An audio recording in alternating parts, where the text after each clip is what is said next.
In the previous video, I was supposed to build a brand new battery pack to replace my current one, but unfortunately time had other plans. Apparently, clocks and ambition are not always friends. Luckily today we are finally dealing with it, because unfinished projects have been judging me silently for too long. This current battery has a capacity of 3300 mAh and a C rating of 35C, which is actually good enough for my specific use case. It does the job, but honestly, I've always felt the capacity was a little too small, like bringing a water bottle to survive the desert. Before I rush into building a new battery pack using these cells and creating fresh opportunities for chaos, I first need to verify both the milliampere hours and the C rating. Because building fast and thinking later is how we end up with smoke, regret, and unexpected shopping expenses.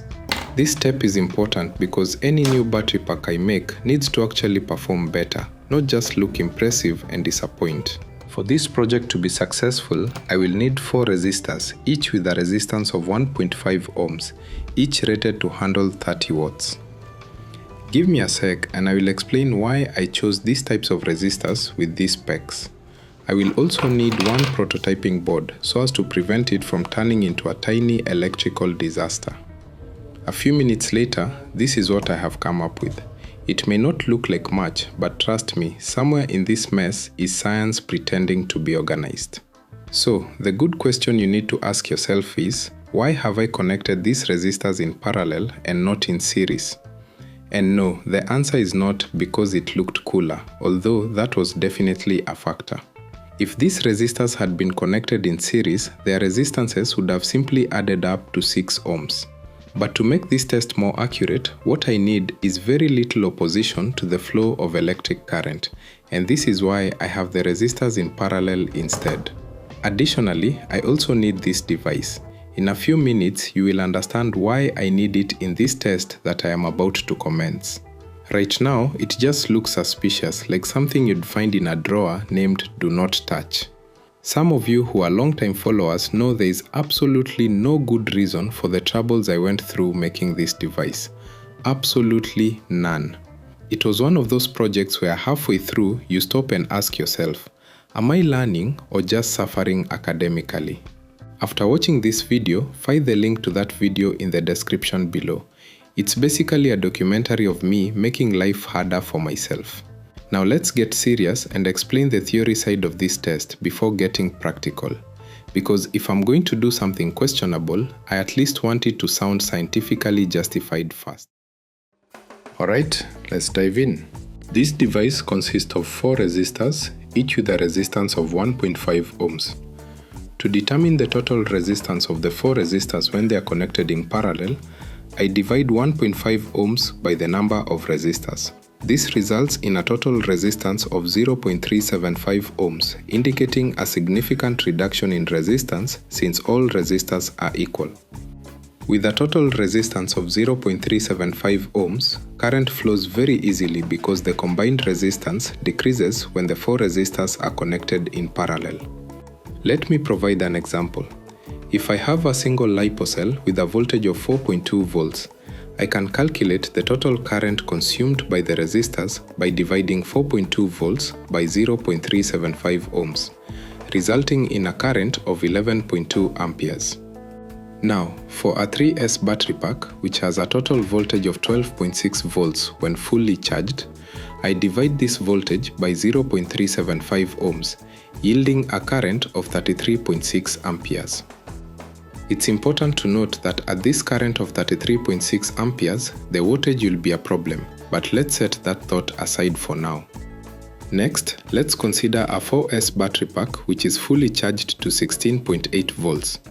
Dividing this voltage by 0.375 ohms gives us a current of 44.8 amperes. Now let's discuss power consumption. For the single cell at 4.2 volts, I multiply the calculated current 11.2 amperes by the voltage 4.2 volts. This gives me a power consumption of 47.04 watts. Each resistor can handle a maximum of 30 watts.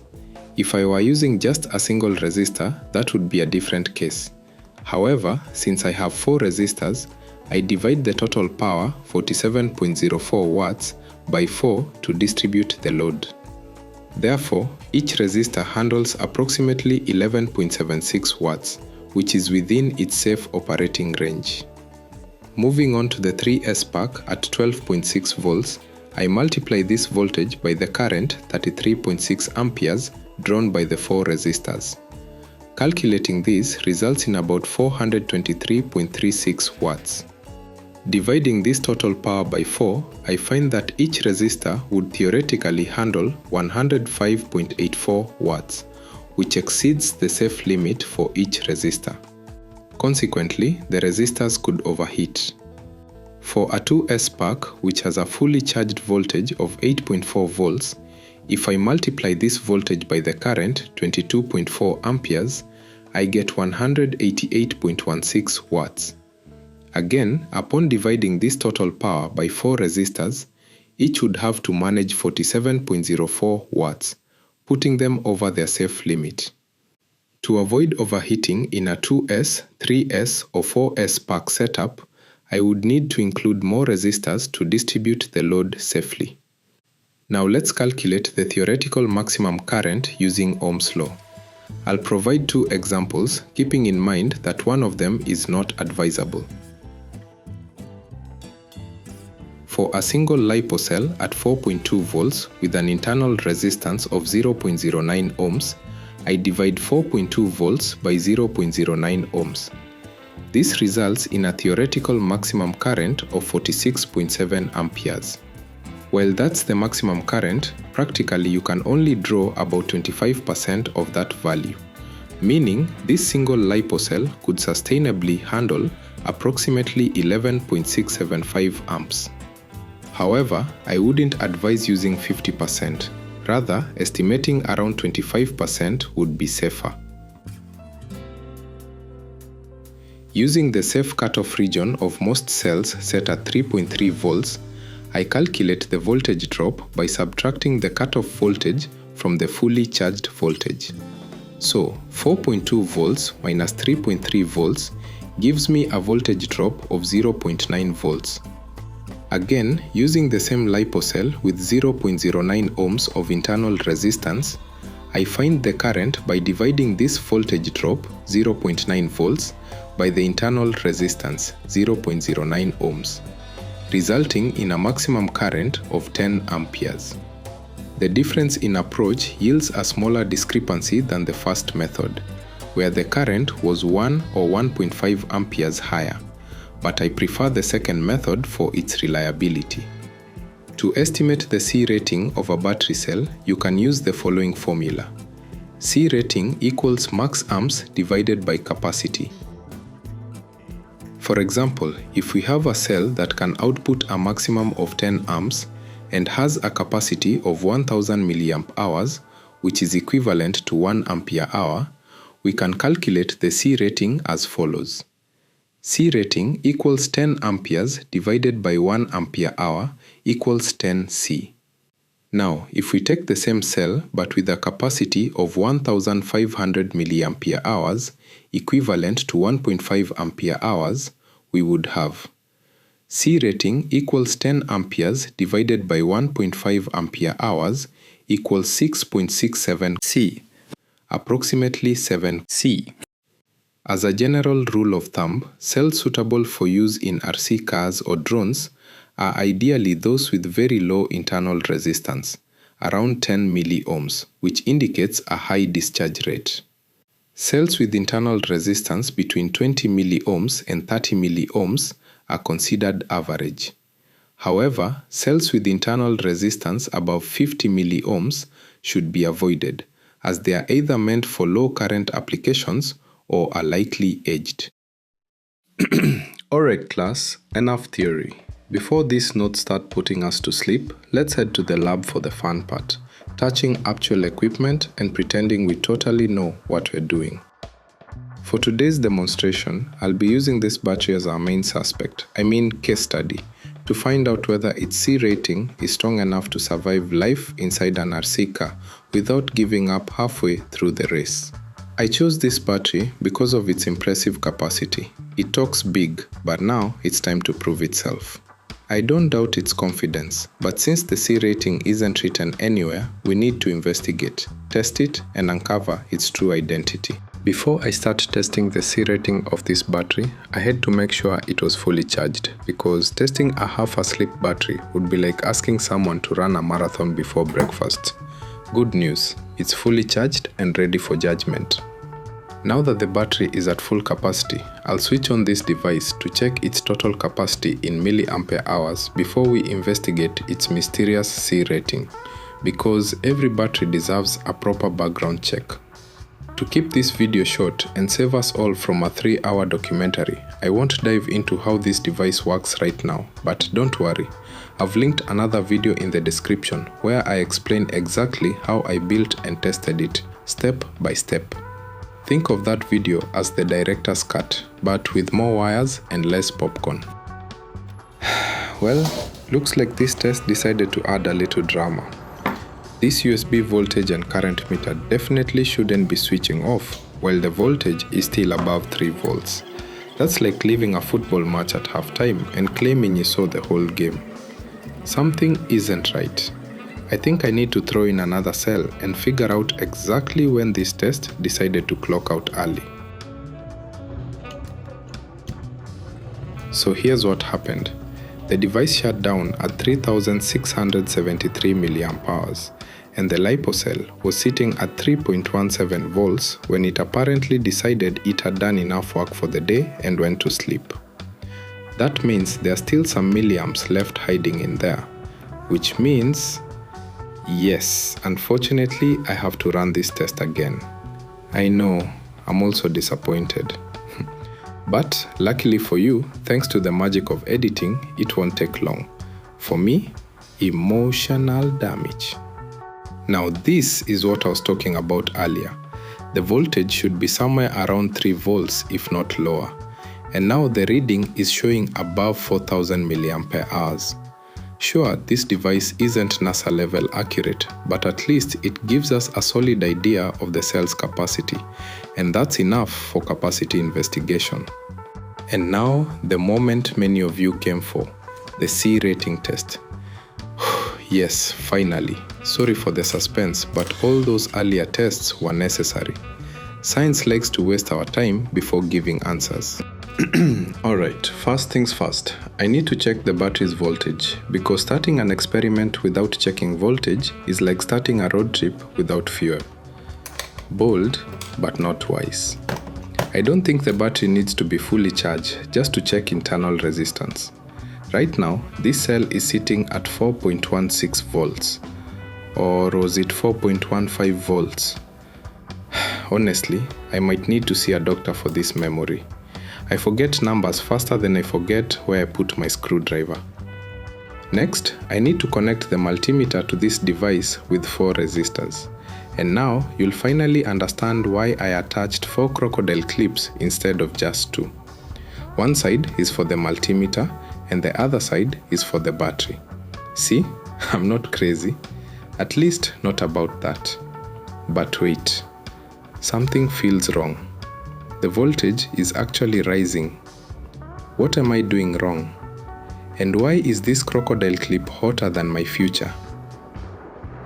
Yep, definitely a mistake somewhere.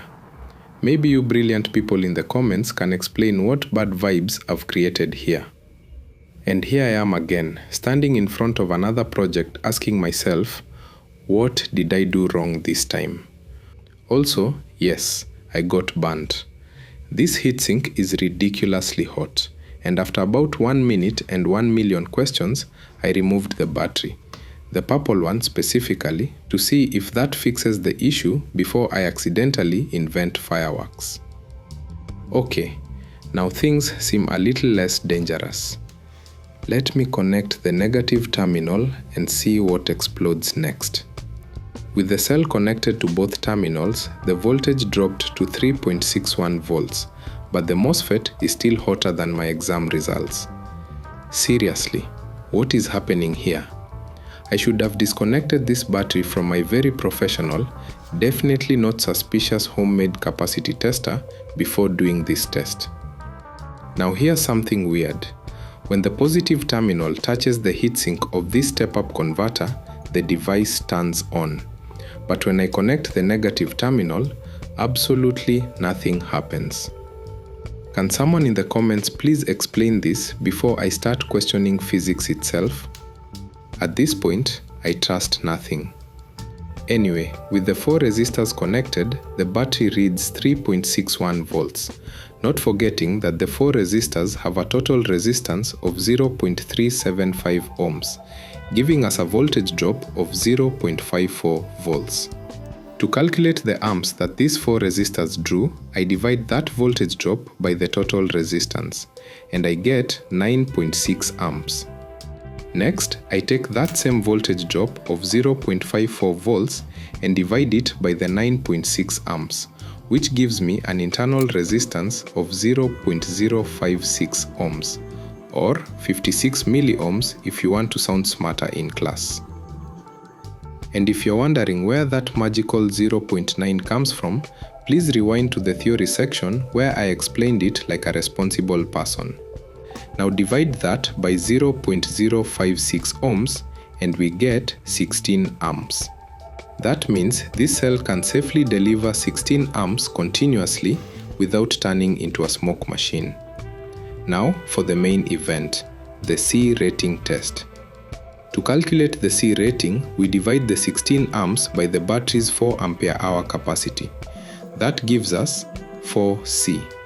And unfortunately, at 4C, this battery is about as useful for a power-hungry RC car as a spoon is for cutting wood.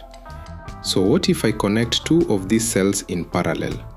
Well, the internal resistance drops to 0.028 ohms, which sounds exciting, but plot twist, the C rating does not change.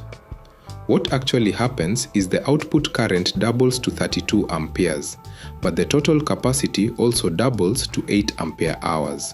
So when we divide 32 amperes by 8 ampere hours, surprise, still 4C.